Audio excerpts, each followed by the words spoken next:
So good afternoon, everybody, or good middle of the morning for poor Christina, who's in Israel.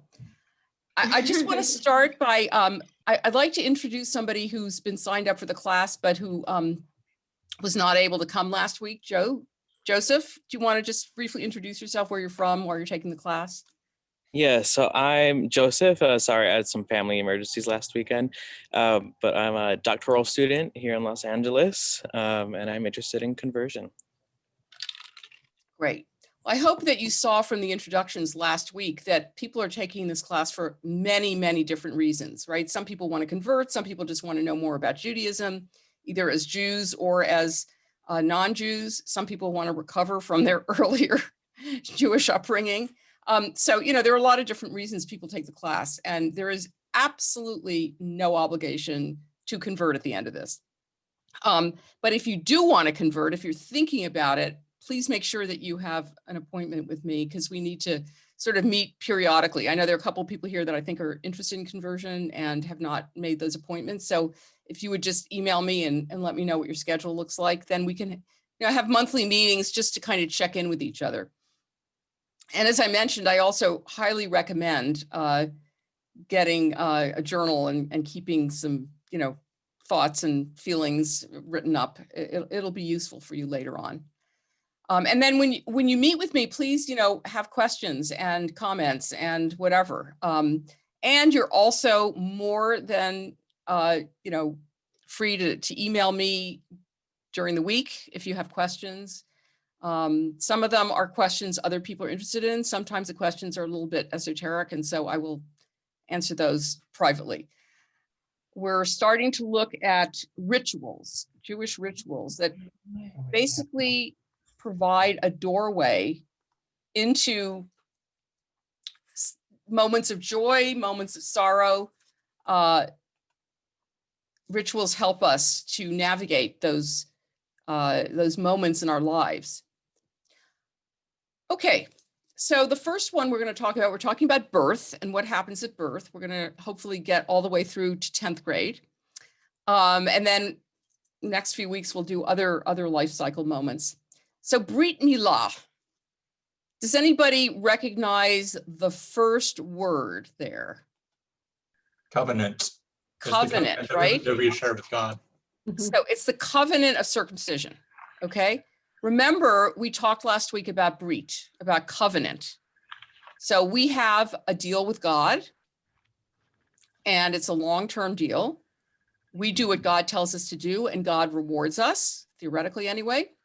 And when a baby boy is born, he is brought into the covenant through this ritual of circumcision. Okay.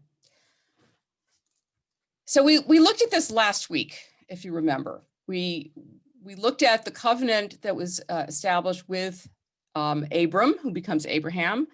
We're going to look at it just one more time quickly. When he was 90 years old, or 99, Adonai appeared to Abram and said to him, "I'm the Almighty God, walk before me and be perfect, and I will make my covenant between me and you, and I will multiply you exceedingly." In other words, you're going to have a lot of descendants.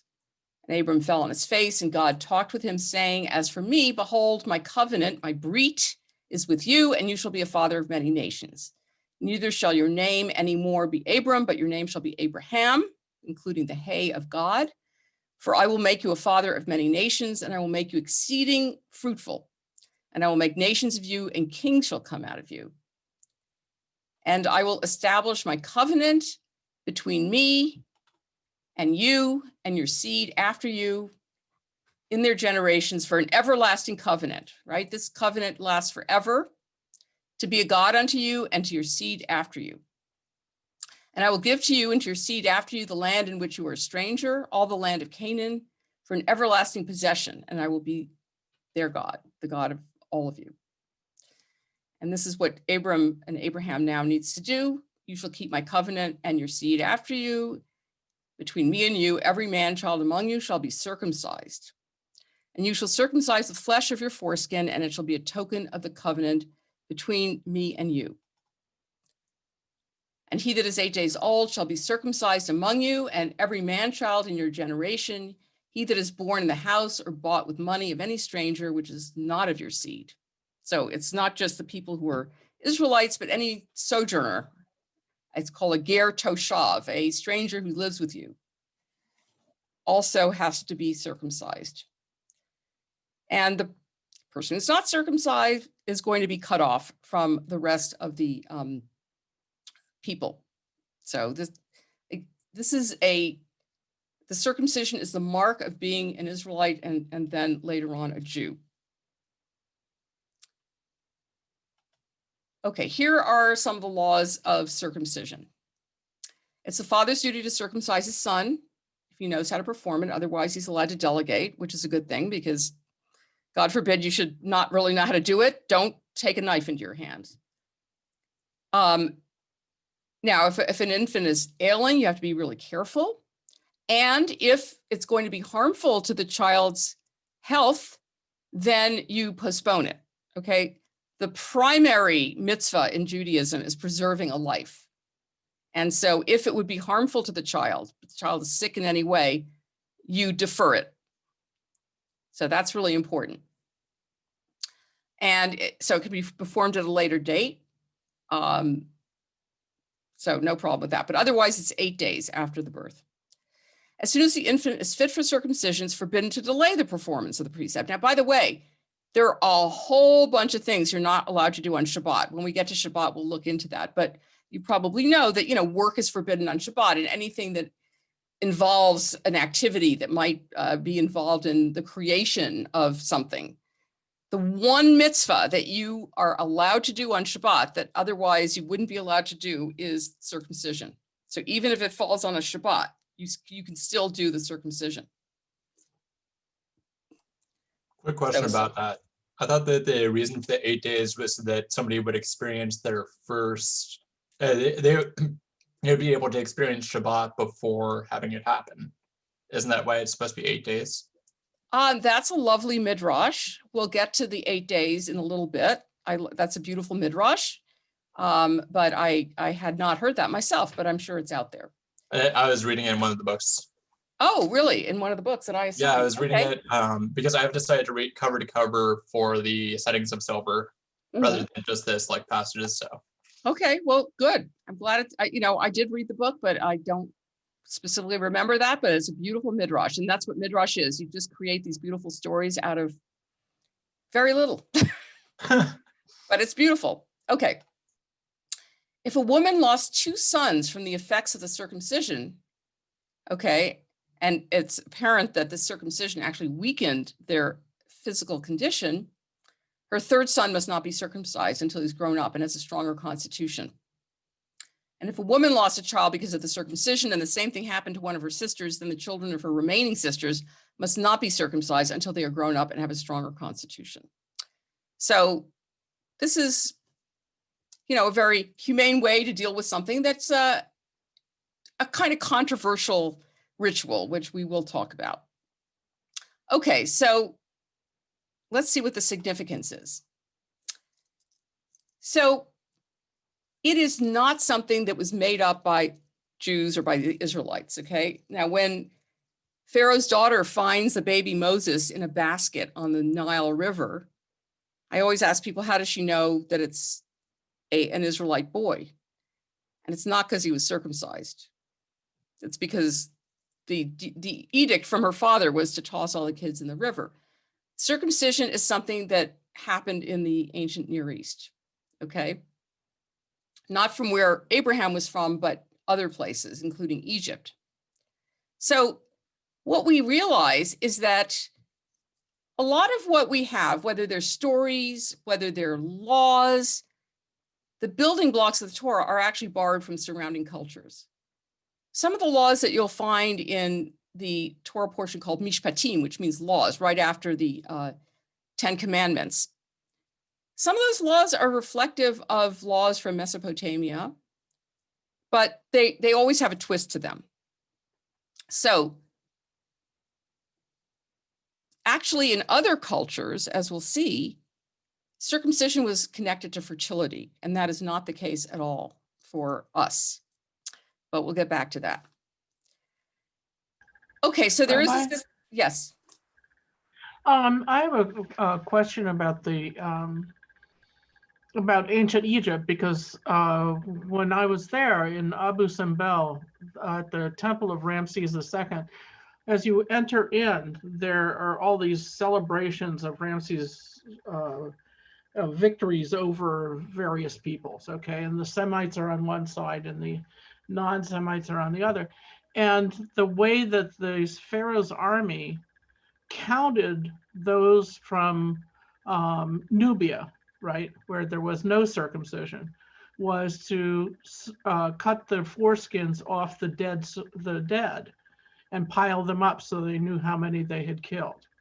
So it's lovely. You have this lovely sort of bas relief of foreskins. Well, remember when King David, before he was Yeah. king, Saul told him to go out and bring back 1,000 foreskins of the Philistines or something like that. He brought back 10,000 or something of that ilk. Yeah. So it's definitely Egyptian, but I had always heard, and this may be apocryphal, but that the way that they knew that Moses was an Israelite was because of a shawl that was lining the basket. Another beautiful midrash. I think it might have been from Hollywood. Hollywood does midrash too. So the system of animal sacrifices, right? This is how we worship back in the biblical days, which is why we're not a biblical religion, because the biblical religion had to do with, you know, coming into a temple and bringing animal sacrifices and other sacrifices. And, you know, that was how people worshiped in those days. Now, of course, once the temple was destroyed, we replaced the temple and sacrifices with verbal prayer and with acts of loving kindness and with study. And then we had a written document, the Torah, that everybody was able to read and to interpret. So we adopted, in fact, the design of the temple is based on Mesopotamian temples. Okay. Outside of ancient Israel, circumcision is usually a puberty rite, clearly related to fertility. The removal of the foreskin admits the young male into manhood by readying him symbolically for procreation. Okay, so that's what it means in Mesopotamia. I think in Egypt, I'm not sure, I'm not an expert on this, but I know the priests were circumcised and it was related to service of the priesthood, but it's possible, I think, that other people were also circumcised. I don't know. But anyway, the point is we took something that existed in the environment and we changed it and changed what it was a symbol for. So in the Torah, the rite is relocated to the earliest stages of infancy, when the child is little more than an extension of his mother. But circumcision as symbol goes beyond fertility. It must do justice to the reciprocal nature of a covenantal relationship. If on the one hand, it recalls the creator as procreator, the guarantor, I'm sorry, I just got a call. All right, where am I? The guarantor of fertility to an unsettled clan. On the other, it expresses human allegiance and devotion to God. The commandment to Abraham henceforth to circumcise each newborn male on the 8th day after birth severs the right from any subliminal fertility associations. Okay, so anthropologists like Christine might say, oh, this must be a fertility thing, not when it's done at the age of 8 days. To my mind, the key to this ever-present meaning of circumcision, as opposed to its historical content, lies in the insistence on doing it on the 8th day. So I don't know who it was because I just heard the voice. One of you said it's the 8th day, so the child should have had an experience of Shabbat, which is, you know, a very lovely midrash. There's some other ways in which to understand the 8th day. We don't really know because it doesn't say in the Torah. It just says you'll do it on the 8th day, and then people speculate, well, I wonder why they picked the 8th day. So here's one. In Leviticus, it says when an ox or a sheep or a goat is born, it shall stay 7 days with its mother. And from the 8th day on, it shall be acceptable as an offering by fire to God. So in other words, you don't take the sheep or the goat until it's gone through 7 days. In other words, no sacrificial animal is to be removed from its mother for the first 7 days of its life. Divine prerogative defers for a time to the intensity of the kinship relationship. So There's something going on between the mother and the baby goat or the baby lamb, and you don't want to disturb that. Before I go on to the next thing, let me just ask a question about other thoughts about eight days. Any other ideas about why it might be 8 days? And again, there are no correct answers unless you say because Jesus said so. Otherwise, whatever you say is plausible, okay? Think about the very, Nate, did you have an idea? Yeah, could it have something to do with like experiencing a week, similar to like the story of creation? Very good, very good. Excellent. So I think when you think about the 7 days of creation, right? 6 days of work, 1 day of rest, the 8th day is a new beginning. And the 8th day, in a sense, is a day of independence. And the person has now experienced Shabbat. They might experience Shabbat on the day of their circumcision. Ouch. But they've had the chance to experience it. Any other thoughts before we go on? Good one, Nate. Okay. So let's go on to the next page. I just have to keep getting rid of this floating thing because I can't read. Okay. So circumcision is delayed to the 8th day as if to say that it's the very first time when the male child may symbolically be dedicated to the service of God. The rite is a pledge of fealty and the mark a lifelong external sign of apartness. Till the 8th day, the child is without its own identity, entirely in the domain of its mother. The partnership with God is not forged until the first faint signs of viability and independence. The bestowal of a name at the same time underscores the transition to individuality and responsibility. Thereafter, male Jews spend the rest of their lives moving from fate to faith, turning the covenant in the flesh, Berit Mila, into a testimonial of spiritual nobility. That's by Rabbi Ismar Shorsh, who was the chancellor of the Jewish Theological Seminary until he retired a number of years ago.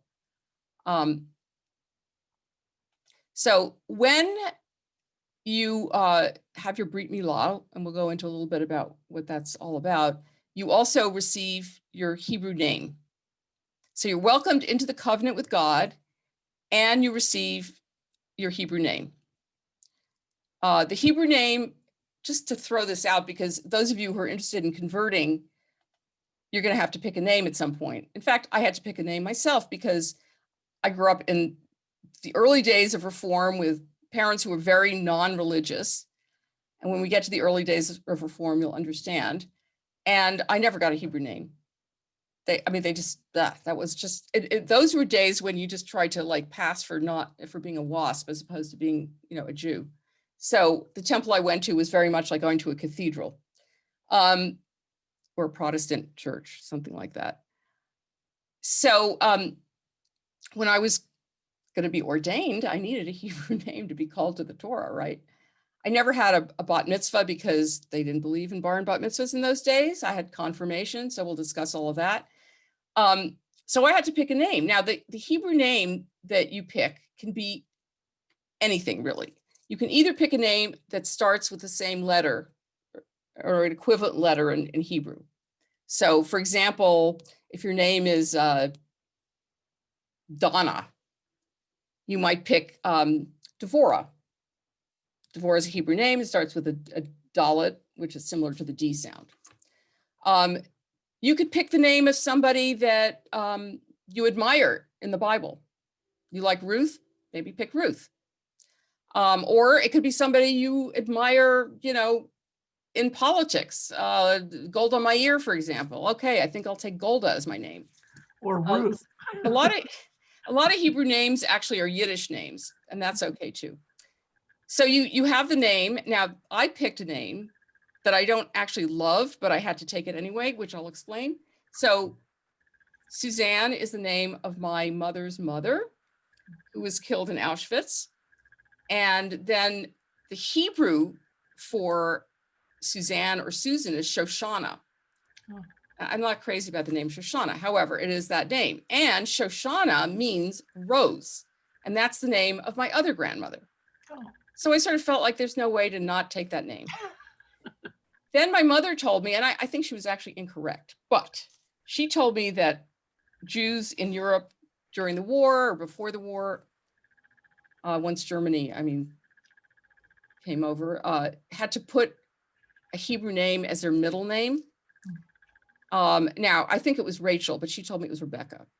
So Rebecca in Hebrew is Rivka. So my Hebrew name is Shoshana Rivka. So you can have a middle name if you want to add, to your name. And then you are not just that name, but you're the son, the daughter, or the house of your parents. So in my case, my parents have Hebrew names, fabricated recently, but anyway. So I'm Bat, daughter of my parents' Hebrew names. If you're converting, it's usually your Ben or Bat Avraham v'Sarah, Abraham and Sarah. There are some other options, but those are things we can talk about when we get closer to an actual conversion.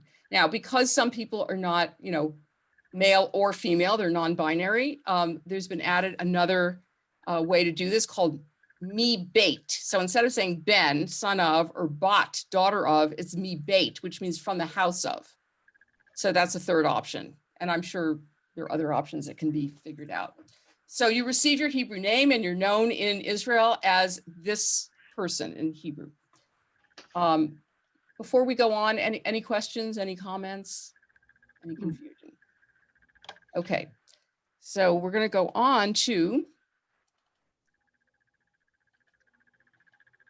why circumcision of all things. Frankly, if you think about it, circumcision is kind of brutal.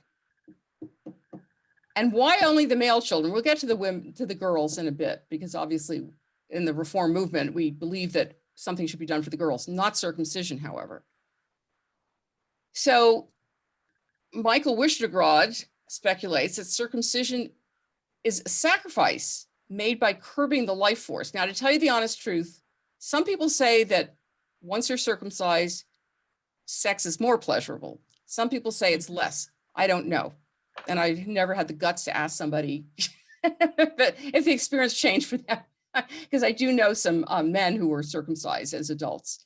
But anyway, this is his theory. The love that Israel receives from God cries out for a return for the giving by Israel to God of its substance, as God gives of his. And this giving is self-sacrifice in some form. Israel's acceptance of the law is such a sacrifice of the uncurbed biological appetites that are at the service of the species' life force. In circumcising the organ of reproduction, we curb the very essence of our being. In curbing the life force, we dedicate it to the service of the God who gave it. Now, I will say that one of my colleagues wrote about circumcision, not so much that, that act itself is going to curb the life force or curb the sexual desire or stop you from being irresponsible in how you engage in sexual activities. But in a sense, it's a reminder, hey, this is something to be responsible with. It's sort of like when you walk into a room and you see a mezuzah that has the Ve'ahavta rolled in it, which we mentioned last week. It's supposed to remind you that as you come into the room, you're supposed to behave in a, very ethical way towards the people who are in the room. And so this is a sort of reminder in a very important place that, hey, be responsible with, your sexual activities. Don't be callous in how you behave and don't abuse the privilege. So I think that could be a reason. Do people have other thoughts about what reason there might be for this particular ritual? If it's at all like some of the practices in ancient Egypt and East Africa, I'm thinking of the Maasai, the act, and of course the Maasai is a parallel operation for boys and girls at puberty, but what it does in that sense, and it's arguable that there was female circumcision in ancient Egypt also. But in those situations, it was a marker of, since it was done at puberty, of the beginning of your sexual agency. Mm-hmm. That it marked you as a member of your group, and that some identities were lifelong. and they were not easily shed. And so I wonder whether or not that permutation might enter into this, but with the patriarchal overlay that would be more pronounced than in that time in ancient Egypt. Later on, ancient Egypt is completely patriarchal, but not so much in the beginning. And so I'm wondering, why the female part of it would get dropped out, but also because women never get sexual agency except when they sign the ketubah, right? For 2 minutes you have sexual agency, and then after that, the getting earlier and earlier is marking your membership in the community, not from birth, but it marks the beginning of your social personhood. Okay, great. I don't great. know. I mean, we don't know. We don't know. It was practiced by a lot of cultures. So, but I think clearly more for fertility reasons. It was sort of like saying to God, "Here's my little sacrifice. Please make sure I'm fertile." Yeah, here's Isaac. Which is not the way we look at it. It's a different kind of thing. Any other ideas? Yes, Beverly. This is it's a comment. Okay. My mother's my mother and her sister, and the story that was passed down was that her older brother had been born circumcised, and that is that such a thing? I mean, this could be a whole Bubameister, but I don't know. But he was born circumcised, and my grandfather forgot to tell the mohel, and he died. Oh my God! Yeah, this was the story that was passed down. That sounds like a Bubameister. But there was. So is that even possible? I have never heard of somebody born circumcised, but I am not. They said it was a sign of tzaddik. They said it was a sign of a tzaddik too. Oh, that sounds like another Bubameister. Okay. I think, certainly, look, there are two ways of getting circumcised. One is you go to the hospital and have it done, with anesthesia and whatever. Or you actually, a mohel can come to your home, a medical doctor and give local anesthesia. Okay.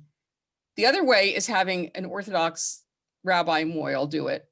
And then they give you a little bit of Manischewitz on the tip of the tongue of the baby. And that's supposed to somehow numb the pain, which I don't think it does, since the child always screams and the mother always runs out freaked out. So yeah, and there've been definite mistakes made.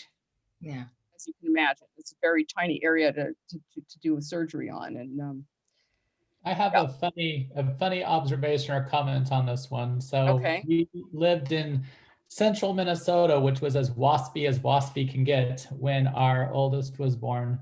And so I insisted that he be circumcised on the 8th day, but trying to get a mohel or anybody for that matter to come up to St. Cloud, Minnesota wasn't possible.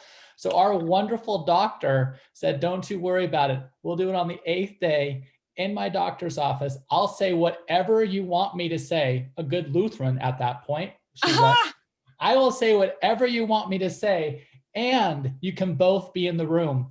And Angela and I are both like, "Yeah, no, you're good. If you want to say something, I can get you something to say, but nah, rather not. It's okay. We just strap them onto this little strap thing, put on a little bit of local and snip, and it's done." And I'm going, "Awesome, you do that. That sounds great."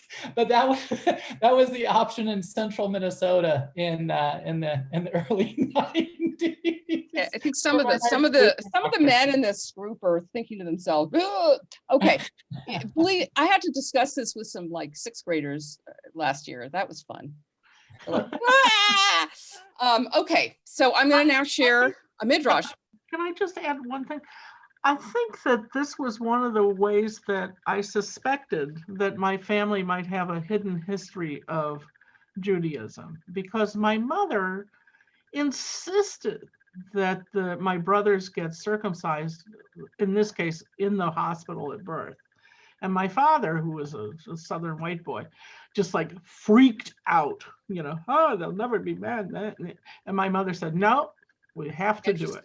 Interesting. And, And that got me thinking, like, why, you know? You know what, well, first of all, we're going to get to this in a moment, but you know, at one point the American Pediatric Association recommended it for all, you know, babies.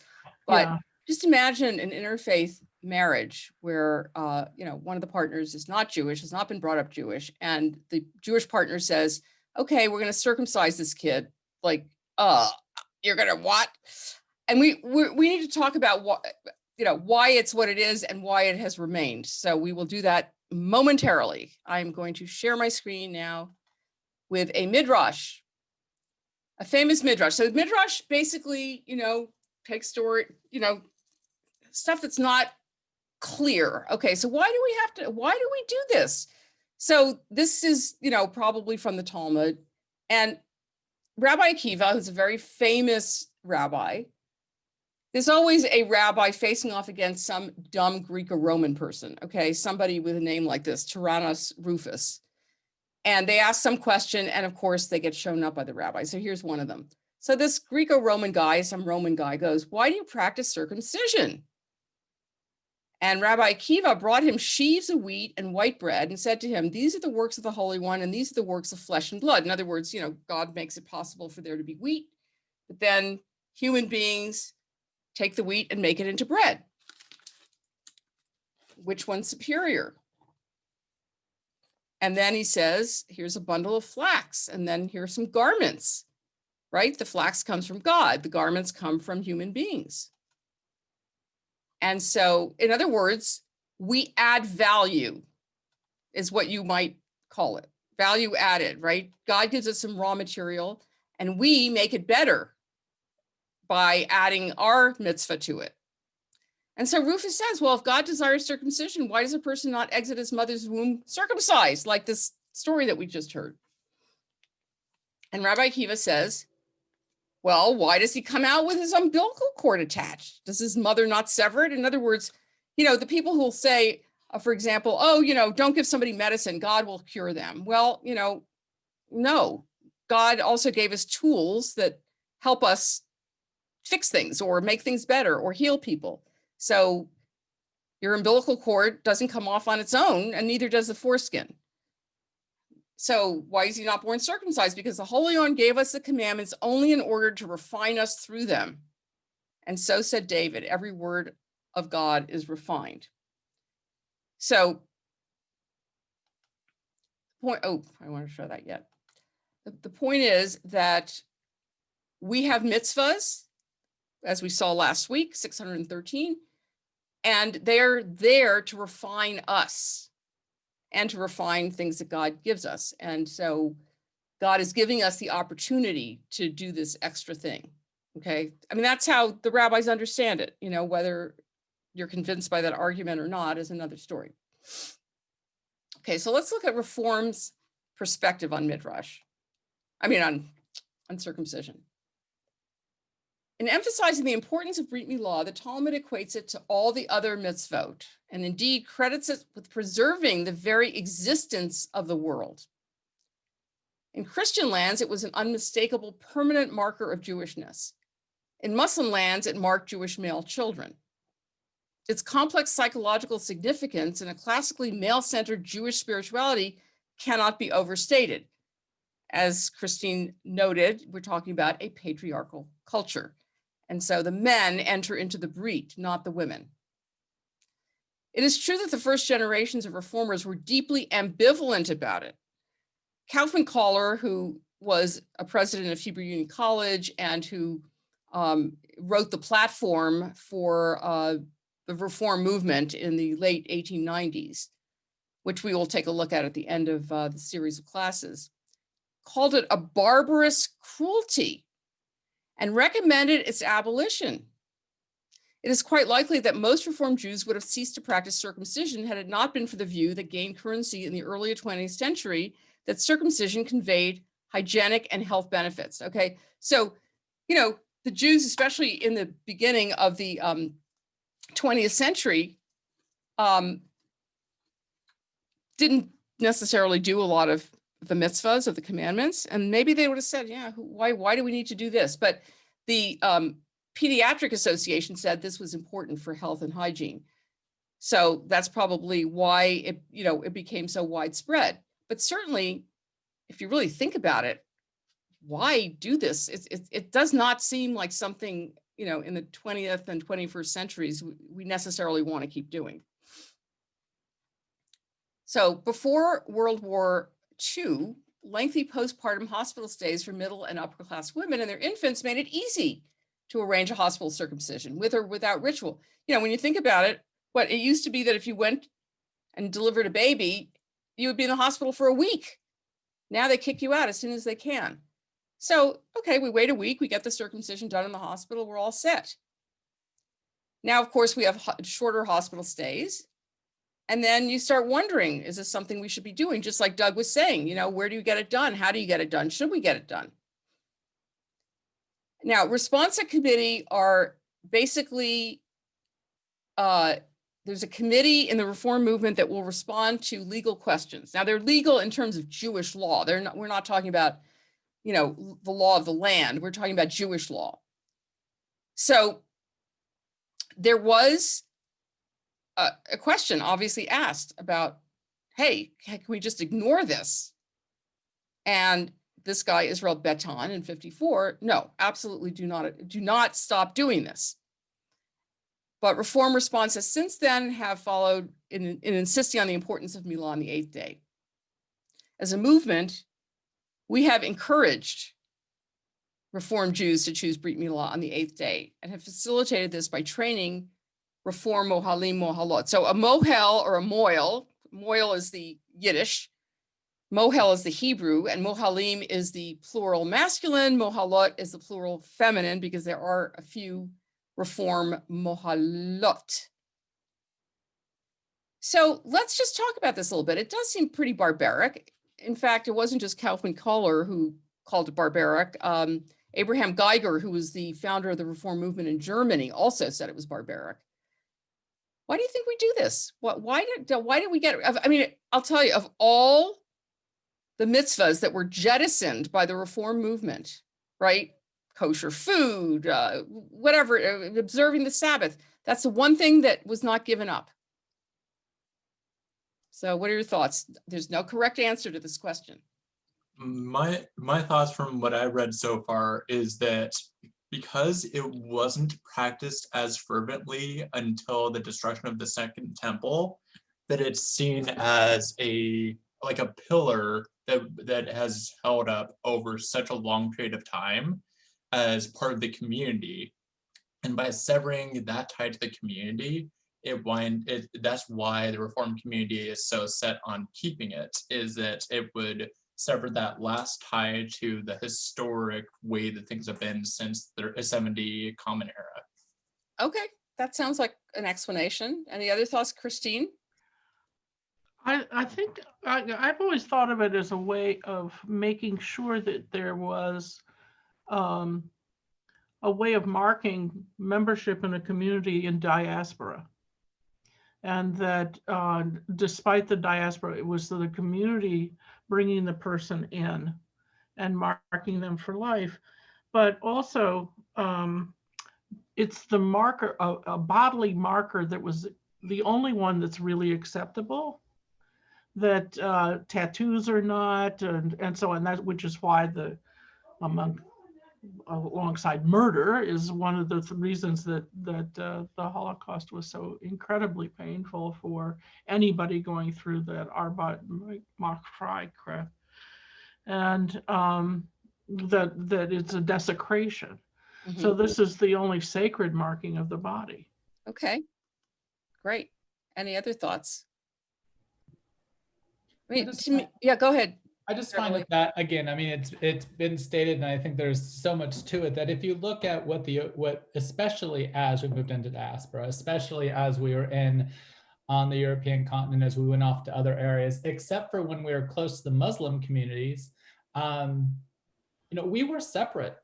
We were very much separate. So when we were in Europe, even though later in time we assimilated more, this was such an important distinction that except for when we were close with Muslim, within the Muslim community who had similar traditions as far as circumcision were concerned, this was what was one of the other great distinguishers. And within European society, I know it was always one of those of one of the barbaric things that Jews do, along with our horns and other crazy things. But it was, but because of that continued link and mentioned as the importance of diaspora and also the importance of keeping together as a single group of people, Islam spread with great rapidity throughout Africa and across a large areas with an ever-growing population. And our population never grew, and then over time would be decimated and grow a bit and then decimated. And I think, again, there are so few true marks and distinctions, and especially as reform developed during a period of time when Jews of Germany were being much more assimilated and felt that they were German. And within the growth of the reform movement and also challenges within Orthodoxy, or what would later be Orthodoxy, we didn't have a lot to distinguish us. We weren't walking around with kippah on as we're walking the streets of Berlin or Munich, and not that we were showing to the entire world that we were circumcised, but at the same time, it was a distinction. It was something that did make us unique and separate within diaspora and inclusion within that population group. And not saying that had we not been, we would have lost that connection. But I think it's one of the few markers we had. Okay, poor women had no markers to show that they were distinct, right? Right. And Yeah. no, we do not want circumcision. And by the way, I had a Yes. I had a one student who, when she wrote her exam, said that boys and girls are circumcised at 8 days. I was like, that's why I give the exam, to make sure that we're not gonna make that mistake. That's a little scary. Okay, I'm gonna just throw something out, and I have no idea, if this is a reason, but it seems to me that this is such a sort of primitive way of marking your body, that there's something pre-verbal and, part of your, is it the amygdala that's like it's more the animal side of it. It's like so basic, profound, primitive thing that, we've clung to something like that, just from our past being people who, needed to make animal sacrifices and, needed to go out and hunt and all that. So there's something left of that need for something very primitive. I don't know. I'm just tossing it out there. However, given yes, Beverly. I don't know, but to me, when we look for something that is that we carry with us all the time, that reminds us that we're Jewish, something primal is part of it, but it's the intimacy of it. It's this daily reminder, if you're a man, of your Judaism and what that means to you, and even carrying into your lovemaking, sort of it's for men, their penis is just it's such a symbol of their, so to have your Judaism tied into them, there's something kind of cool and kind of, profound about it. Yeah, that's what I think. So of course, in the last few years, circumcision has become controversial. Part of the reason is the American Pediatric Association stopped saying that it was an absolute necessity for hygiene and health. But also people, started questioning. So let's take a look at some of those arguments against circumcision. And by the way, there was an ordinance in San Francisco that was not passed, but there was an attempt to pass one to prevent circumcision from happening, make it basically illegal, which is religious discrimination. But of course, if they wanted to circumcise girls as a religious marker, I don't think that would fly too well. When was that? It was a few years ago. Oh, I don't remember. Yeah, maybe 10 years ago. No. Okay, so here we go. So 30 years ago, 90% of the kids in the US were circumcised. Now it's down to 62%. The American Academy of Pediatrics reversed itself. They no longer say it's necessary for a child's well-being. Some doctors say sex is better with, some doctors say it's better without. Some doctors say that uncircumcised men have a greater risk of contracting HIV and other sexually related diseases, and that there's a higher incident of penile cancer. And others say it's not worth the trauma and the danger of the surgery. As I mentioned before, an early Reform Jew in Germany tried to abolish it, Abraham Geiger. He said it was a barbaric, bloody act which fills the father with fear. Of course, we don't say anything about what the mother feels, but. So in Reform, we don't require it for, let's say, conversion. We don't require circumcision. Now, by the way, when you convert, you're supposed to be circumcised. If you're not, you're supposed to get circumcised. If you've already been circumcised, then we do something called hatafat dam, where you get a little bit of blood, just to sort of recreate that whole Brit Mila experience. But I don't require it, especially if I have somebody who's older, like an older man who's like 70 or older, who doesn't want to get circumcised, I'm fine with that. But if you go to a conservative or Orthodox Beit Din to convert, they're not going to accept you if you're not circumcised. So in the ancient days, if you weren't circumcised, you could not partake of the Passover sacrifice. And today, some people say, well, if you're not circumcised, you shouldn't be called to the Torah. Well, I don't know how they're going to check on that one, Rabbi Eli Spitz, who is a conservative rabbi, says it's not a simple tribal act, but a statement of linkage to God. And creating a child involves not only the mother and father, but a presence of God that makes the moment transcendent, providing miracle and meaning. So this adds to the experience of birth. So the American Academy of Pediatrics say that in 2007, they created this multidisciplinary task force to evaluate the recent evidence on male circumcision and update their 1999 recommended, they recommended in 1999 that, male babies all get circumcised. And according to the evaluation of current evidence, they say that the health benefits of newborn male circumcision outweigh the risks, and that the procedure's benefits justify access to this procedure for families who choose it. And again, prevention of urinary tract infections, penile cancer, transmission of some sexually transmitted infections, including HIV. The American College of Obstetricians and Gynecologists have endorsed this statement. They're not saying it's necessary. They're saying it's a good idea. So that changes the terms. Now, when I was up in Oakland, this lady was one of my congregants. And she has written quite a bit in opposition to circumcision, even though she has 2 sons and they were both circumcised. And she says, my concern is that many see Brit Milah as a perfunctory act rather than a spiritual one. Okay, so Doug said, I want my sons to be circumcised because he was thinking of it as a spiritual act. A lot of parents have it done in the hospital, Jewish parents, they don't go through the actual ceremony of, the blessings and naming the kid and all of that. So it's just perfunctory. So that's one of her issues. But she's going to summarize the issues. Judaism stresses deeds more than faith. So according to Jewish law, one should perform the commandments, of which circumcision is one, even if the act does not reflect one's spiritual beliefs. Yet there's also a Jewish law requiring that one perform every commandment with one's whole heart, with spiritual intent, with kavanah. Kavanah means that you're not just doing it, by rote or whatever, you're really doing it because it has meaning. So although Jewish law supports circumcision, even when it is done without a broader commitment to Judaism or God, there's also a Jewish reason to find it unsettling when this happens. Also mentioned above was a concern that circumcision requires parents to take advantage of their infant's helplessness. So in other words, circumcision is being done to a small child, a baby, who has no way of saying yes or no.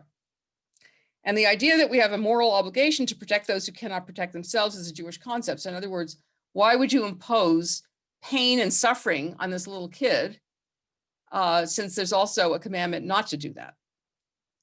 I question infant circumcision because it seems to me that a person's age should not affect our attitude towards his suffering. In other words, if we find the circumcision of older children offensive, we should find infant circumcision equally offensive. In other words, people will say, oh, you know, it's a baby, quick pain, it'll go away, they won't remember it, it's okay. It's not like a grown-up doing it, or a grown child. All of the concerns outlined here, pain, surgical alteration of the body, medical risk, lack of spiritual conviction, taking advantage of helplessness, and oppressing a stranger stem from Jewish concepts. This does not mean that circumcision is an un-Jewish thing to do. Whether or not it conflicts with other Jewish principles, circumcision is still considered a quintessential Jewish act, a symbol of the covenant between God and the Jewish people, and a primary emblem of Jewish identity. The point is that concerns about circumcision are also Jewish. Thus, a decision not to circumcise an infant, but to observe the covenant through a symbolic ceremony instead of a traditional one, can also be a Jewish decision. So, first of all, there are people who feel like it's not the right thing to do to impose this on a helpless baby. Also, what we've done for girls in the last, I don't know, several decades is we do a naming ceremony. The idea would be to do it on 8 days after the kid is born, because that would make it equal to what happens with the boys. But you kind of go through a whole naming ceremony where you welcome the child into the covenant as well. You give them a Hebrew name and you bless them. And it's sort of the same kind of thing, but you don't do the physical act. So my question is, what are your thoughts about whether or not we should circumcise Jewish boys or not? What happens if we don't? Is it a problem? I think it really hang on. I can someone raise your hand so I can see who's talking? Okay, Brandon, go ahead. I think it really depends on how you want the child to be raised. So, for example, if you want them to be raised within the Jewish community, I would argue that you should do it, because if they decide at a later point they want to become part of the conservative movement, it would be better to have it done earlier in your life and just have it at a point where you don't remember it, than have it at a point where you do remember. Even though it's an equal amount of pain, no matter what part of your life that happens, I would rather have it happen at a point where I don't have memory. Oops, we lost, he froze. You know, there he is.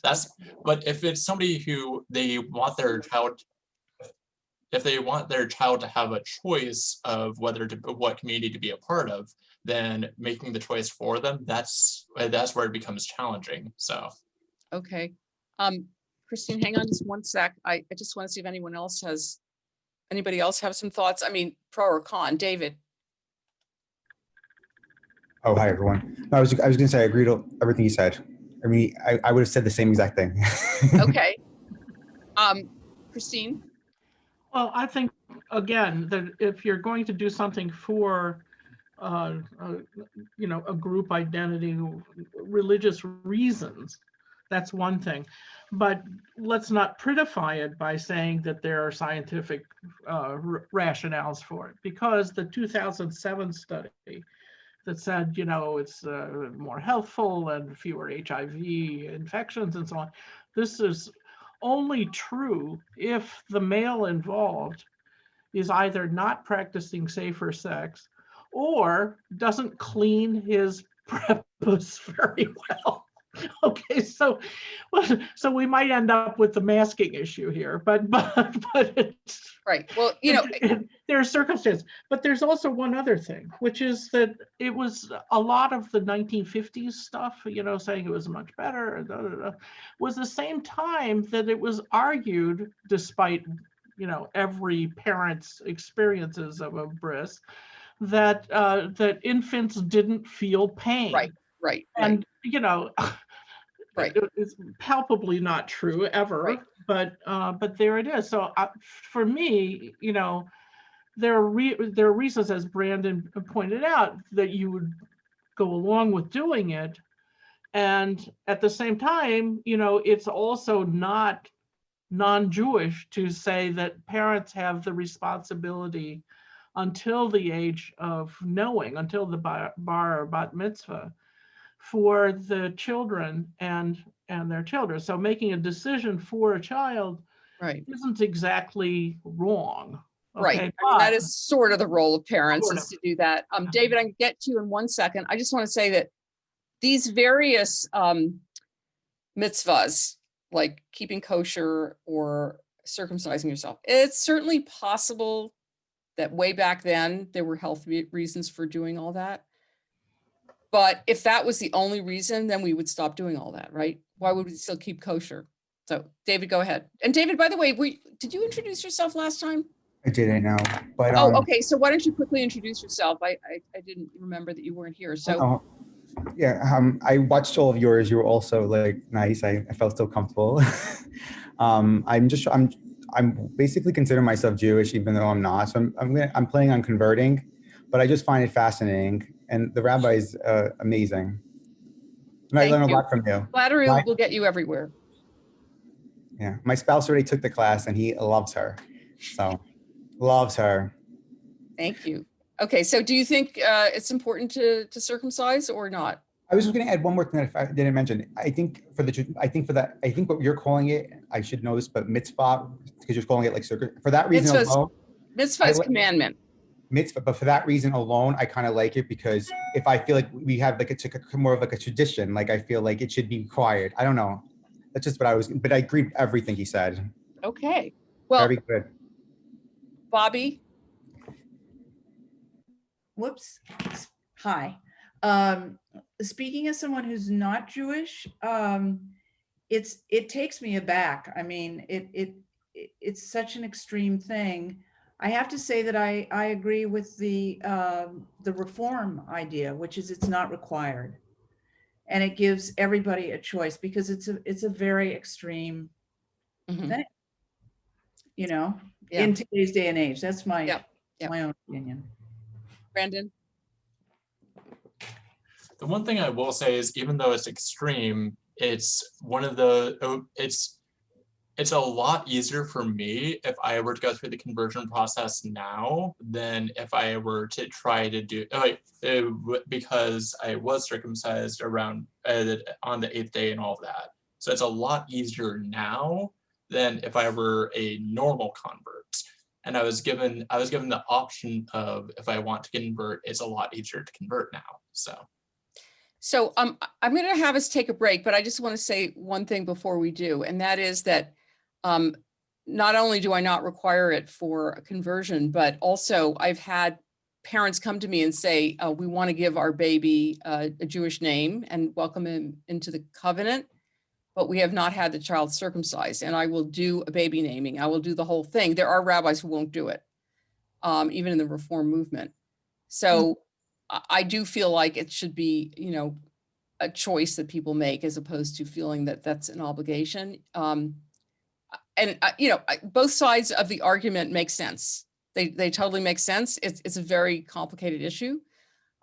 So let's take a 5-minute break, just so if people need to go to the bathroom or get some water, and we'll come back at 10 after. So that's a 6-minute break.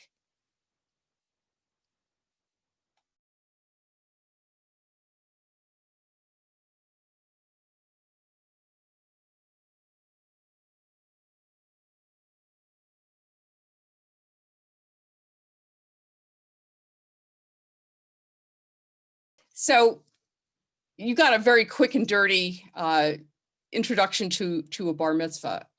So it does vary on where the bar mitzvah is taking place. Our temple has really had kids do a lot, and I think actually too much. So they lead the entire Friday night service and the entire Saturday morning service. So all the prayers in Hebrew. Then they chant from the Torah, usually about 15 verses, and that is very difficult because the Torah itself does not have any vowels or any punctuation or any chapter or verse numbers. And it has musical notations that there's no, if you know Hebrew, like if you went to Israel right now and you got a newspaper, there wouldn't be any vowels. So just knowing Hebrew, you really don't need the vowels. But The musical notations you couldn't possibly know just from looking at the text. And so you really have to memorize those. And so it's really a very time-consuming, difficult thing to do. So they do about 15 verses, and then they also chant from what's called the Haftorah, which are some verses from the prophets. So like Isaiah, Jeremiah, whatever. As I mentioned in the video, one of the things you do is a drosh. So I've talked about midrash a few times. So midrash is really, and that's what this is, a drosh, a midrash. Basically what you're doing is you're investigating the text. Okay, the text says something and you think, I have some questions about this. I like to tell the story to the kids about, like, let's say Cinderella. I'm going to take Cinderella, something that we all know. So knowing that story, what questions would you have about the story?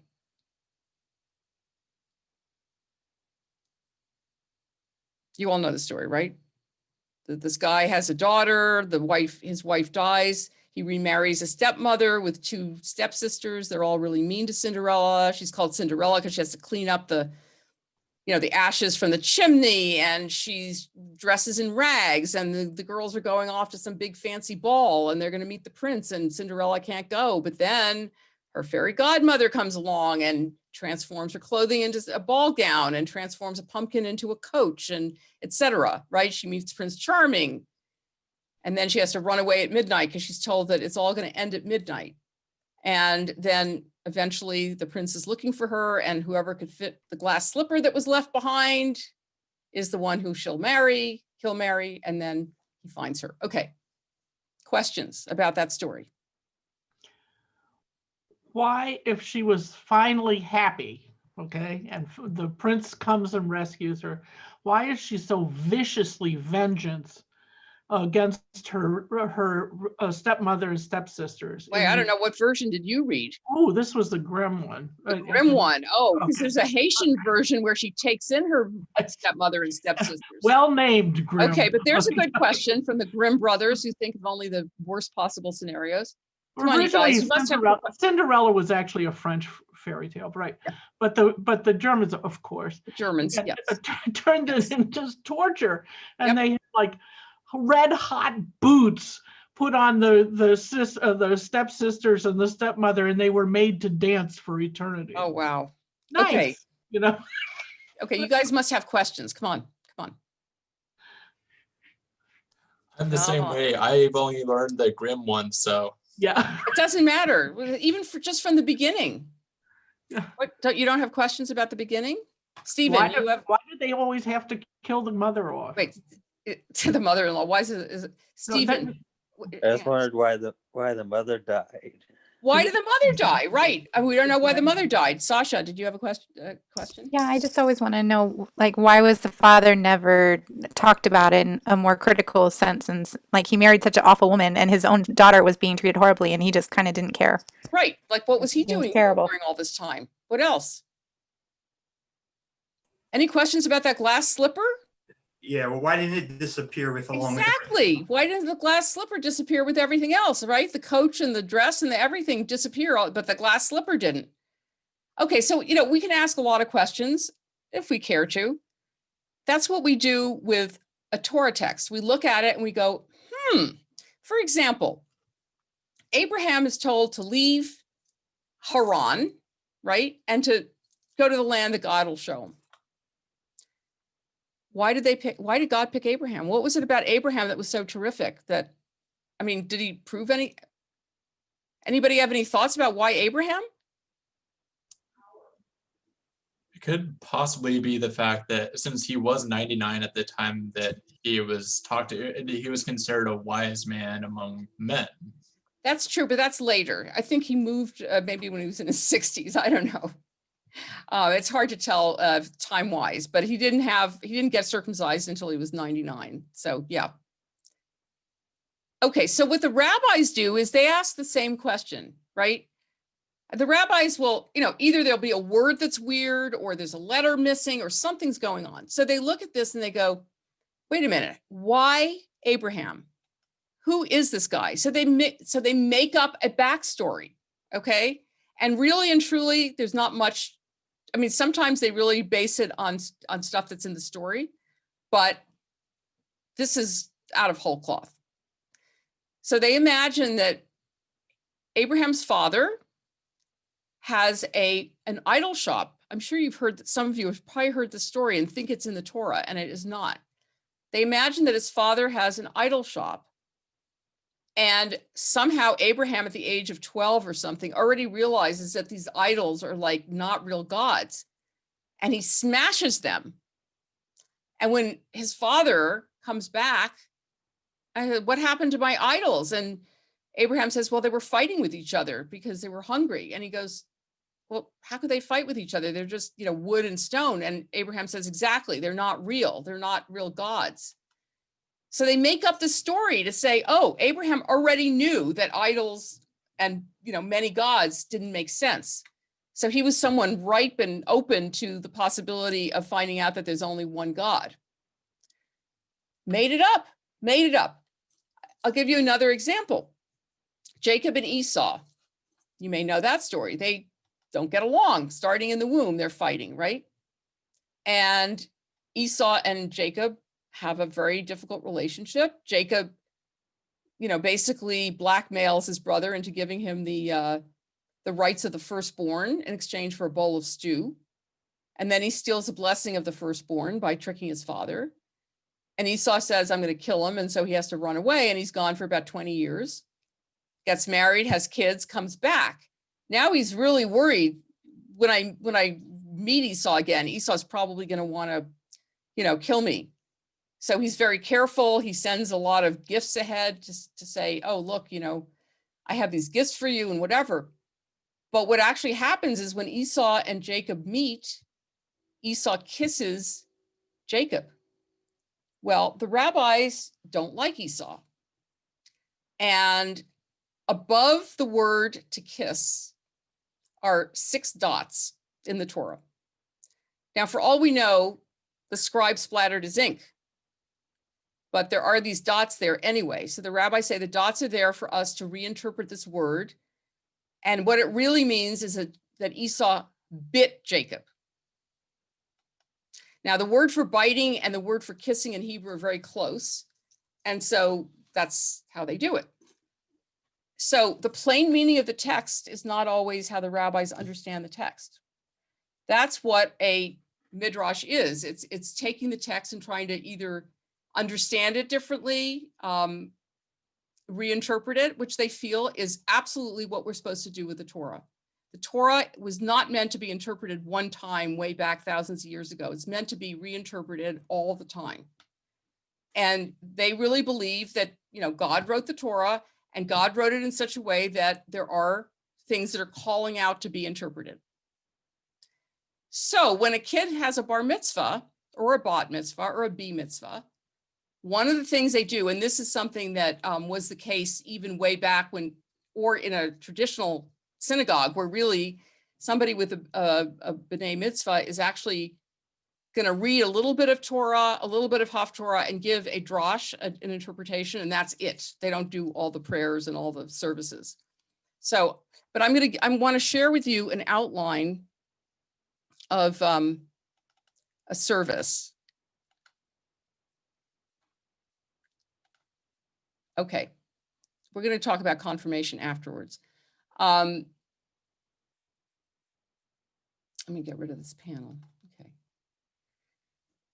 So this is I'm only going to show you a Friday night service because I don't want to get you totally confused, and you are most likely going to be at a Friday night service, but I will talk a little bit about Saturday.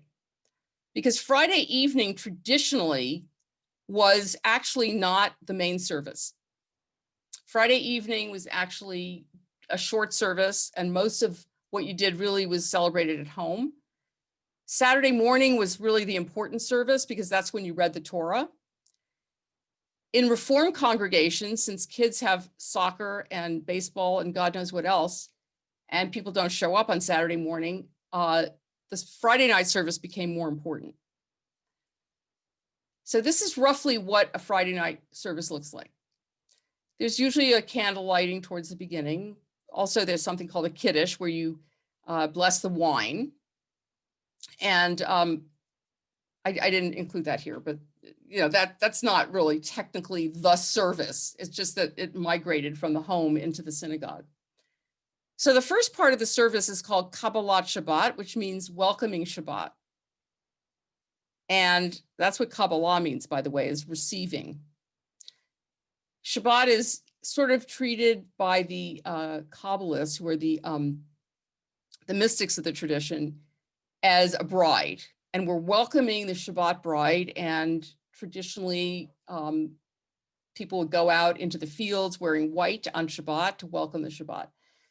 This part of the service is sort of a warm-up. It's kind of, you know, you sing and you get yourself ready to pray. And so it starts off with some psalms. There's a psalm for every day of the week. And then L'Hadodi, which means welcome, my friend. And that's the welcoming of the Shabbat. Then there's a Hatzi Kaddish, which we'll talk about later, but it's just a little punctuation, really. The real beginning of the service is the Baruch Hu, the call to worship. So we say, the leader will say, Baruch Hu et Adonai HaMevorach, which means bless God, who is blessed. And then you respond with Baruch Adonai HaMevorach Leolam Va'ed. So you bless God. That's really the beginning of the service. That's basically the prayer leader saying, are you ready to pray? And you say, yes, I am. So the first part of the service is the Shema. We talked a little bit about this last week because the Shema, number 3 here, states that God is one. And it's followed by the Ve'ahavta, which is part of the Shema. It's actually from the Bible, from Deuteronomy. And it says you shall love the Lord your God with all your heart, with all your soul, with all your might. And a little scroll of that is then put up on your door in a mezuzah. So before we get to declaring that God is one, which is sort of the central watchword of our faith, we begin with 2 blessings. One is about the fact that God created the world, and one is about revelation. Okay, so the first one, Ma'ariv Aravi, means who brings on the evening. So God created the world, God created the evening. Why is that important? Why does it matter that God created the world, as opposed to there being maybe a random slamming together of atoms, and here we are, randomly put together? I think it brings intentionality into it. Yes, God's intention, right? So God's intention is that we have a purpose in this world. God created the world so that we have a purpose. It's not random. And in the morning, we have a very similar, blessing, but it's about light, Yetzer Or.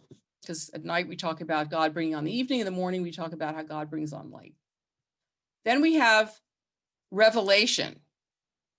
Ahava means love. So this means eternal love. So out of love, God gave us God's revelation. What's God's revelation? How do we know what God revealed to us? Where is it held? The covenant. The covenant is our agreement, yeah, but where are the details written out? Torah. The Torah, right? The Torah is God's revelation. It's God's sort of blueprint for how we can live an ethical life. Right. So then we recite the Shema and the Ve'ahavta, and then we have a blessing about redemption, that God redeems us. Now, God redeemed us one big giant time, which was when? When Eve ate the apple? No, with the 10 Commandments. Redeeming means liberating. When were we? From Egypt. Right, exactly. So God took us out of Egypt. Right. That was the big liberation. And we sing, there's a prayer, and then we sing the Michamocha, which is from the Song of the Sea, which we sang when we got through the Sea of Reeds on dry land. Right. Which Michamocha means, how amazing are you, God? And so we don't just think about the historical redemption, we also think about the fact that God redeems us all the time, right? There are times when you don't think you're going to be able to go on, and somehow you are eventually, right? If you have a big loss in your life, a person or maybe a dream or whatever it is that you had, and you feel like you're in a narrow place, but God allows you to come out of that. And then in the evening, we add another one, which we don't always do in services, depending on the time we have, but Hashki Venu, which is asking God to help us to lie down in peace and basically to wake up the next morning, because this is from the Middle Ages, when people weren't sure that they'd wake up after they went to sleep. Wow. Then we usually toss in something about Shabbat, a song about Shabbat. But then we have the tefillah. The tefillah is the central prayer of the service, and it includes these 7 blessings. The first one is about our ancestors. It actually should say Avot ve'imahot, which means fathers and mothers. And we say that because of their merit, we ask God to please give us a break, right? We had ancestors who were meritorious, and therefore please have mercy on us. The Gevurot is about divine power. Now, it originally was about God making the dead come back alive. Now, that sounds crazy, but in traditional Judaism, there is a belief in the resurrection of the dead. Okay, so when Jesus was supposedly resurrected, that was not weird, because that's what people believe, that you could be resurrected. Although in Judaism, it's at the end of time, not in the middle of history. And we're going to go more into that when we get to death and mourning. But there really is a traditional belief that God makes everything live. Now, the Reform movement said, we don't believe in that. So they changed one of the words in there to makes everything live, as opposed to makes dead people live. But we recognize God's power. Then the Kedusha is we hallow God's name. This is about God's holiness. And then we have the holiness of the day. Hayom means the day. The holiness of Shabbat. Then we ask God to accept our worship. Avodah is worship and work. Then we give general thanks to God for everything we have. And then we offer a blessing for peace. Now, if you come to a service on a Friday night, this is pretty much what you're going to see. Now, a lot of times, after the third blessing, we are silent for a bit, and then we do the blessing for peace, and there are different blessings for peace. One is Shalom Rav, which means a great peace. One is Oseh Shalom, make peace. Sometimes we do more of it, sometimes less, depending on time. And again, the Hashki Venu, sometimes we do, sometimes we don't. But this is pretty much the outline of the service. Kabbalat Shabbat. Now, at the very beginning, in a traditional synagogue, you would do all the Psalms for every day of the week. But here we'll do like 8-1, and then maybe L'cha Dodi, or maybe we'll do something else. So we cut the service down.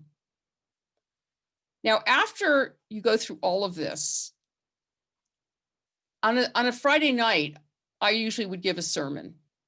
And in the Reform movement, they have this thing called a sermon anthem, which is a song that will kind of reflect the theme of the sermon. If it's a bar bat mitzvah, then in the morning, on Saturday morning, instead of having a sermon here, you would have a whole Torah service, which we'll go into at another time. But taking the Torah out of the ark, you're supposed to feel that you're back at Mount Sinai, taking the Torah out of from Mount Sinai. So you'll have a whole sort of ceremony around taking the Torah out of the ark, and then you will have the bar bat mitzvah, or whoever is doing the service that day, chant from the Torah, and then give a drash, a little explanation and interpretation of what they just read. And then you have the Aleinu, which is a prayer about how it's incumbent upon us to praise God. The Mourner's Kaddish, which is remembering those who have died, and we'll talk about that. I think it's next time we're going to talk about death. And then a closing song. So that's basically what the service looks like. Saturday morning is not all that different, except for this big section here, where instead of a sermon, you'd have the Torah service. Rabbi, you have a question in the chat. If you can distinguish between the Kiddush and the Kaddish, mourners versus Hatzi. Okay, well, that's actually a very, very good question, because both come from the same word. Kadosh, Kiddush, Kaddish, it all means holy. So the Kiddush is the blessing over the wine. Kadosh means holy. Kedusha is holiness. Kedushat Hashem, holiness of the name, meaning of God, or Kedushat Hayom, holiness of the day. And Kaddish is the Aramaic. We're going to talk about the mourner's Kaddish next week. And I will go into a lot more detail about what that's all about. For right now, Hatzi Kaddish means half a Kaddish. It's like a punctuation mark during the service. I'm going to send you all of this, so you don't have to memorize what that looks like. Are there any other questions about the service itself? There was also a statement that the Hashkivenu seems particularly relevant to add back in now. I really resonated with that comment as well. So yeah, well, yeah, certainly. But it really did come from the medieval period, where people thought, if I lie down and go to sleep, I might not wake up in the morning. And it's a request to be able to wake up in the morning. Other questions, comments? Yeah, I had a question about the Hatzi Kaddish and all of that. I know that uses punctuation, and then I was wondering if the Reform movement used the Rabbi's Kaddish, because that's something that my conservative synagogue would do. They would do Hatzi Kaddish, Rabbi's Kaddish, Mourner's Kaddish, all on Friday night. So yeah, well, there are more Kaddish, Hatzi Kaddishes in the service, but one was left in as a sort of symbolic Hatzi Kaddish. The Reform movement really tried to trim the service down, and it swung back and forth. I mean, during the early days of Reform, a lot of material was taken out, a lot of stuff was changed, a lot of stuff has been put back in now, a lot more Hebrew is one thing. It used to be, my services when I grew up were all in English, almost no Hebrew. The only Hebrew was the choir and the cantor, and that was still the case, I don't know, about 15 years ago when I went to a bat mitzvah there. But most places are sort of leaning more towards traditionalism. Are there other questions before we go to confirmation? Okay. So, as I said, we're going to do a lot more on Reform later, but suffice it to say that the early days of Reform, it began when Jews were able to come out of the ghetto and be citizens and be part of the larger society. And so Jews really wanted to fit in and be assimilated. And so, okay, I'm looking at Suzanne said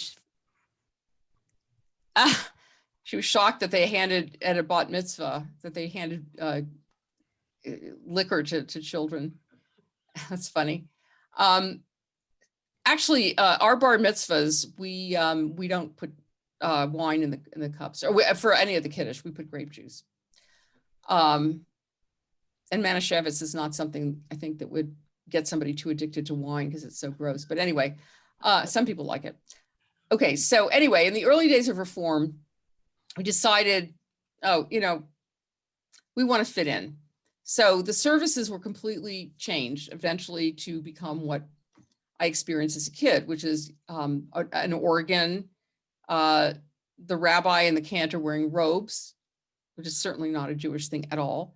Even having the clergy, up on a stage in front of everybody is not a traditional service. This traditional service, the prayer leader faces in the same direction as the congregation, and basically leads by starting the first couple lines of a prayer. Everybody kind of does it on their own. Anyway, so a lot of things got changed, including, having the prayers be primarily in English, a lot of decorum, etc. And, jettisoning pretty much all the ritual mitzvahs. I mean, the ethical mitzvahs were very important. And Reform was thought of itself as prophetic Judaism. So it was about the prophet's call to ethics and moral conduct. But most of the other mitzvahs were just tossed out, which is why I've always found it interesting that we never got rid of the, wait a minute, I just lost you guys. Why we never got rid of circumcision. It was just kind of an interesting contradiction, because kosher food, you know, that's not important. And then wearing a prayer shawl, for example, which is called a talit, that seemed just too ethnic. So we're not wearing prayer shawls either. As a matter of fact, we're not even going to wear a kippah or a yarmulke. Yarmulke is the Yiddish, kippah is the Hebrew. At my synagogue growing up, Temple Emmanuel, they would ask you to take off your hat if you wore a kippah. Wow. Literally, okay? So bar mitzvah, oh, that seems like something that's too ethnic for us. I mean, kids 13, how is it that a 13-year-old is going to say, yes, I'm committed to being a Jew for the rest of my life? And then they have to wear this talit and they have to chant from the Torah. I told you, I don't even remember seeing a Torah growing up. I think they had it locked away. I didn't even know if they had, no, I'm sure they had one, but so it's like, oh, reading from the Torah into Hebrew, no. So they got rid of it, okay, in a lot of places. So Temple Emmanuel did not have bar or bat mitzvahs. Wow. And they replaced it with confirmation. Okay. And let's see, I'm going to show you receiving the Torah. It constitutes an individual and group affirmation of commitment to the Jewish people. And it's one of the youngest Jewish life cycle ceremonies that was begun 200 years ago. So the confirmation takes place usually 9th or 10th grade. We do it in 10th grade. And it's the whole class affirming their Judaism together. And that's what replaced the B'nai Mitzvah for a number of years. Now the bar mitzvahs are back in, you know, at Reform synagogues. And in fact, the bar bat mitzvah is actually pretty much the, you know, staple for synagogues. I mean, that's what kind of supports the synagogues to a great extent, is people wanting to give their kid a bar or bat mitzvah. That's often why people join. If they're, you know, of that age, you know, older people will join, you know, because maybe they want a community. But younger people who have kids will join because they want the kid to have a good Jewish education. And they also want to give the kid a bar bat mitzvah, which in some ways is a little bit like, as somebody said to me once, it's almost like being inoculated, right? One of the things you do as a parent is you get your kid a vaccination against whatever it is, illness. But you also, as a Jewish parent, you decide that that's something that you're supposed to do. I'm not sure that it always is as meaningful as it should be. Yes, Brandon. One thing that I was having a challenge with when I was reading about this in the book is that I didn't understand the point of the confirmation within because in the Jewish community, if your mom is Jewish, you are Jewish, no matter what you do, you are always Jewish. Right. So I didn't really see the point of the confirmation, because you're confirming something that's already true. Whereas in the Christian tradition, confirmation is a sacrament and it's seen as one of the things you need to do during your lifetime. So I was having a difficult time trying to see the purpose of the confirmation from the Jewish standpoint. Okay, that is an excellent question. I'll say that, first of all, you know, with the B'nai Mitzvah and confirmation, it's a way to sort of use your own volition and intention to say, yes, I am affirming this. However, I will also tell you that in some ways, confirmation is a way to keep kids in religious school. Okay, just the same way that you don't actually have to have a ceremony in order to become a B'nai Mitzvah, that you are that just at the age of 13. Confirmation is not a sacrament. It's not a, you know, it's a very new ceremony. And it's really a way to keep the kids to keep coming to religious school for a few more years. Because when I have kids who've asked me, why should I do this? I can't tell them, oh, you have to do this. But I do find, I will say, that the kids in my confirmation class, so we try to make it a special thing. So if they're in religious school, I will come by and I will do, you know, prayers with them, or maybe I'll discuss a Torah portion with them or something. But they have teachers who are their teachers, you know, the religious school teachers. For confirmation, I meet with the kids myself. And I've cut it back to about once a month, sometimes twice a month. But and it's not during religious school time. So I try to make it a special thing. Now, when we were in real life a year ago, we would meet in person and we'd have dinner together and we'd discuss things in a very informal way. It's been very difficult doing it online because the kids are so sick of being online on Zoom. The other thing that we did is that every year I've taken the kids to either DC or Sacramento. First it was Sacramento for a few years and then DC. The Religious Action Center of the Reform Movement has a program called Litaken, which means to heal, to fix. This is part of the Tikkun Olam idea that we fix the world. So these seminars are run by the Religious Action Center, which is the social justice arm of the Reform Movement. And they teach teenagers about the legislative process, how it works, how bills get introduced, how they get passed. And then they have them lobby their representatives, their congressional representatives. So the kids pick, one of a few topics that they've gotten some training on. They write up why they think it's an important thing to pass this piece of legislation, why it's important generally, why it's a Jewish value, and they go and they lobby and they learn how to do that kind of thing, which is just a wonderful experience for them. And this year, the Religious Action Center is doing it online with like 100 plus kids at a time, and it's not the same. It's as close as they're going to get. The other thing that I do with my confirmation students is at the end of the year, they're going to write their own service. So they can either write some prayers themselves, or they can pick some interpretive prayers that I help them find. And they talk about why they're being confirmed, and they talk about what the theme of their service is. I always ask them to find a theme. They read from the 10 Commandments, and they do some interpretation of the 10 Commandments, and also the book of Ruth, which is about the first convert to accept the Torah. I try to make it a special experience. And I have to say that even though generally the percentage of people staying on beyond bar mitzvah is pretty low, we do pretty well. I think we have a pretty good program, and I have 5 kids in my confirmation class. Let's see, last year I had 5 kids, this year I have 4. But that's not too bad considering that, our religious school at this point is about 30 kids. So it's not, it's not like I've lost too many. I have lost some, some people come to temple, have a bar mitzvah for their kid and leave. That's it, end of story. And Rabbi, yeah. the confirmation as a member of, Temple Bethel, as far as from a congregation standpoint, I mean, especially this year or last year's group going through it with Zoom was probably one of the, many of us said the same thing, was probably one of the coolest experiences, not just because they did this through Zoom, but it shows the relevance and the connectiveness of us as Jews with the younger population, especially of Jews with our world.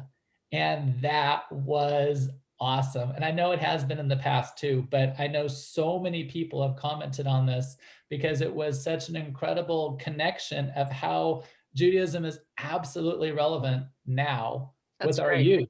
And that's huge. And and you could see it because it was their service. It was their experience. It was what they brought forward. And I just as a member of Temple Bethel, I just had a comment on that because I know several of us think of it that way. If anybody wants to see that particular service, all our services pretty much since we've been on Zoom are recorded and are on our YouTube website, which is also where you can find recordings of this class.